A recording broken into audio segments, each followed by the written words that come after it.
Hello, welcome to the Mr. T podcast. And today's podcast is about time perception. And you can break time perception down with only 6 elements to think about. So the first one mainly is past-oriented people. And generally, what you'll find is these people do not regard the regrets and failures in their life in the past very well. And they also say things like good old times, that kind of thing.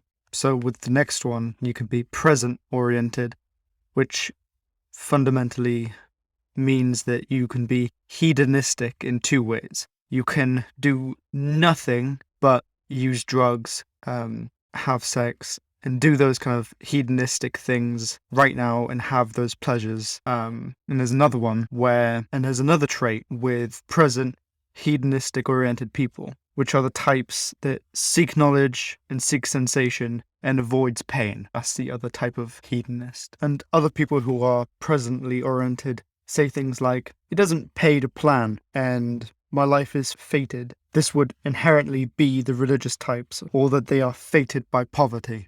Most people academic in nature tend to orient more into the future-oriented types. They more often say, we have learnt to work rather than play. So they would be more likely to do 60 to 80 hours a week working a very specialized job or profession, and to overall resist temptations of the world. But there is another way to be future-oriented, depending on the religion. Life begins after the death of the mortal body. To be future-oriented, you need to have trust that the actions you take now will lead to the ultimate or preferred goal of the future that you intended. Here's another example. The closer you are to the equator, the more you're in an environment that doesn't change, the more present-oriented you are. There is this very interesting fact about how religion plays into the time perception / time zones of people. So generally speaking, Catholics and Protestants both live in different time zones fundamentally. The Catholics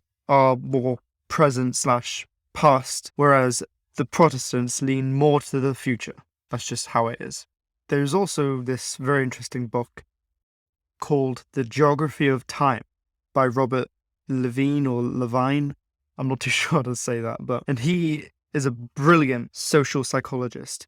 And what he did was go around the world to primarily research the theory time perspective. He had a theory of his own, the idea of the pace of life, as he called it. He describes it as something like this. Time perspective is how people divide their experiences into portions, or time zones.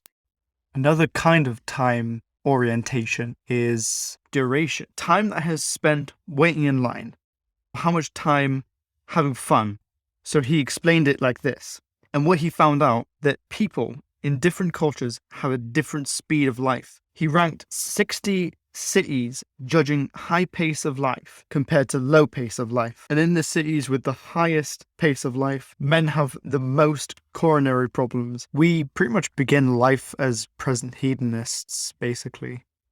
And what statistically a lot of families and schools do, they take present-oriented kids and make them more future-oriented. And some make them more past-oriented, depending on the culture.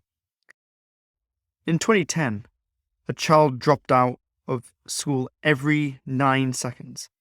This is a recipe for disaster. A study was made, and they found that time spent on average by boys on games was 12.7 hours per week in 2019, and 14.8 hours per week in 2020. Most likely from the pandemic, but I digress. These boys live in primarily a digital world that they can mostly control. And this point isn't to poke fun at these people, not even close.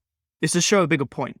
But these people are being rewired digitally, or it's already in their hardware. But this has a pretty serious consequence. And the massive consequence of that is that these kids, they will never fit in a traditional classroom, which is analog. They have a whiteboard with writing on it and no pictures, meaning you're bored. You have no control. You're passive. And personally, I think the curriculum really needs to change in that regard. The traditional types will want to go back to the reading, writing, disaster, absolute disaster. They will never fit into that. School should be set up so you can control something, but they're not. So back to the time perception. Addictions are primarily a hedonistic domain. All the propaganda and educational messages are designed for primarily future-oriented kids. If you tell those oriented kids not to drink, smoke, or don't have sex, which are hedonistic tendencies fundamentally anyway, just so that you know. Present-oriented kids know all the future consequences of these same actions, but do it anyway. They know they might have cancer down the line, but they do it anyway. They know if they have unprotected sex, they might contract an STD, but they do it anyway. That knowledge never feeds back to alter their behavior. That is the interesting aspect of time perception. Most common phrase to say to do with time perception in America is, I don't like how things take so long, like how slow computers boot up, or how long it takes something to download. It is usually less than a minute. It makes them angry, usually. They hate waiting in line. Waiting is a waste of time, is what they would say. There is a fundamental change occurring in the world that modern day children are a victim of. Older generations just don't see the fundamental change occurring with children right now. There was a survey done in America asking everyday people in the streets, how busy are Americans? And they discovered that 50% of them said that they are busier than last year, and the last year, and the last year, and the last year. And they also asked, suppose you have an 8-day week. They said, great. And they would use that extra time to further succeed in their business or jobs. Not spend extra time with their families or friends, though. 20 years ago, only 60% of American families sat down with family and eat together. When they redone the survey back in 2010, only 1 in 5, or 20%, of American families don't. Problems and puzzles can be solved by simply understanding our own time perspectives and those of others. So it's just a conflict of different time perceptions. Once you're aware of that, you might stop making negative attributes to other people, like you're dumb or you're childish or you're big-headed. It's really the most simple idea in the world, really. Thank you so much for watching the It's a Tea podcast. Thank you so much for watching. Hope you really enjoyed this podcast. Thank you so much for your time. Listen to the previous podcast or the next podcast of The Fact Ranger Show. Don't forget to show off your latest knowledge to your friends and family so that they don't see you as such a total loser. Thank you ever so much for tuning in. See you in the next episode. Stay safe out there.